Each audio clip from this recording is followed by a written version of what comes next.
Well, hello, and welcome to Let's Talk About It Tuesday. And I'm so glad you're here for the last Let's Talk About It Tuesday of the year. It's actually the very last day of the year, too. So that's pretty special, right? I actually started this particular channel this year, which will very shortly be last year. So it'll always hold a special place in my heart, 2024. But we're moving on. So, I'd like to hear from you out there. After all this time, what do you think of my channel? Should I move it forward? Should I do something different? I mean, honestly, I haven't gotten a lot of feedback. Okay? We don't have a That's Not Right Thursday left this year. But I will say, I won't go so far as to say that's not right. But I will say, it gives me pause to think about whether people are getting enough out of this channel to keep it focused on the things that I've been focusing on. Now, let me tell you, I will not change my general message, okay? And I think you know what that is, because it's the thing that is the most important to me. It is my message, okay? And it's not my message. It's just what I've been given as a message, okay? And this is the gospel message in general, okay? So, I want to talk about love. I want to talk about relationship. I want to talk about God and who He is, okay? It's not going to change. Sorry. No, not sorry. Anyway, what I wanted to say is, wow, on this Let's Talk About It Tuesday, we're coming through the holidays, and so, it's been a little bit of break, right, for everybody. I feel like that's when we tend to just take a break, in general, from some of the routine stuff. And I was with some family and friends, and one of the conversations that I had with a family member who happens to be the same family member who, what I said at the very beginning, first video, was the one who challenged me to start doing this type of channel. She had a different idea, albeit, but it was the thing that spurred me to start this particular channel. So, we were having another conversation, and I had some other input from family and church family, and we were talking about it.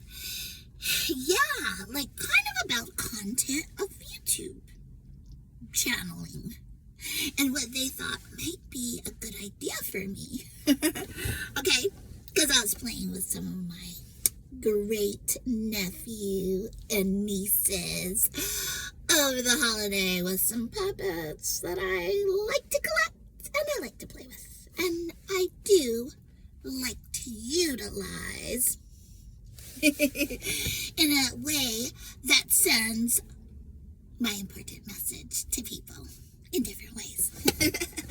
That's entertaining. So they thought, you know what? You have a real gift for this. You. And, you kind of come across kind of kid-like, kind of like I do right now. And you appeal to that audience. Well, hey, let me tell you, I don't want to just only appeal to that audience. That's why I kind of give those deeper messages, and these videos are not actually made just for kids. Or they're not made particularly for kids. But at the same time, I don't know if this is appealing to the older audience or that it has the flair that it needs to really be entertaining. to all of you guys out there. So that's what I want to hear about. Because maybe I could do a little shift, and then you could offer this, different type of broadcasting to your children as well, if you have them. That would be, or people that who have them, that would be also very, intriguing to me too, to be able to, influence a new generation with the message. So, one thing that we talked about is, if you've been listening to my channel much, you know that in the beginning I talked about Mr. Rogers, who was a big inspiration to me. I love Mr. Rogers. I love the messages that he sent, and just the kind of the overall makeup of the shows that he did. They were interesting. They took kids on field trips virtually, explored things that were of interest, but ultimately he talked about love, relationship, and God. Actually, he was a minister, so his channel and his show was a ministry, and that's what my sister, who I was talking about, hadn't realized for a while. She's like, I really started to like Mr. Rogers and realized he was doing this as a ministry. And I said, yeah, I knew that. I've known that for quite a while, and that also really influenced my love of Mr. Rogers. Now, another person who I've been talking about, so Mr. Rogers' general message, correct me if I'm wrong, because Mr. Rogers, is, I like you just the way you are, right? And you would connect with children mainly and help them to feel special, right? Yeah, and cared about and listened to, even through the screen, which was amazing. Now, the other person who I have been highly influenced by later in life, in the very recent years, is named Larry Crabb. And his general message is, well, especially this last book I've been listening to called Finding God, which I'm trying to absorb and start to do a Bible study based on. Yeah, I'm going to try for that starting this year. General message is, it's not about you. Okay? Like, he just likes us to know that the reality is, while we are obviously, we have things that are special to us, we have our experiences that are important, they are important to be heard, we have to realize that we're very selfish people.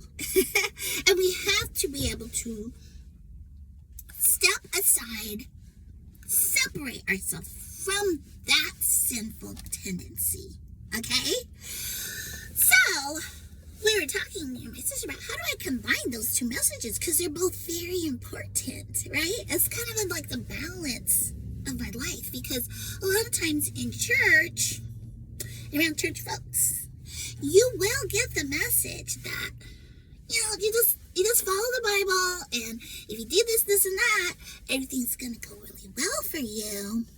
Let's don't get too carried away in all of your experiences and all of the things that influenced you and you're growing up and all of that stuff. That's just for secular counseling type settings that you go to a professional for, by the way.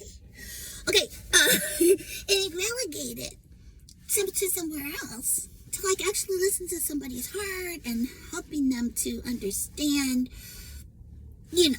that they are important and that they are special. Okay.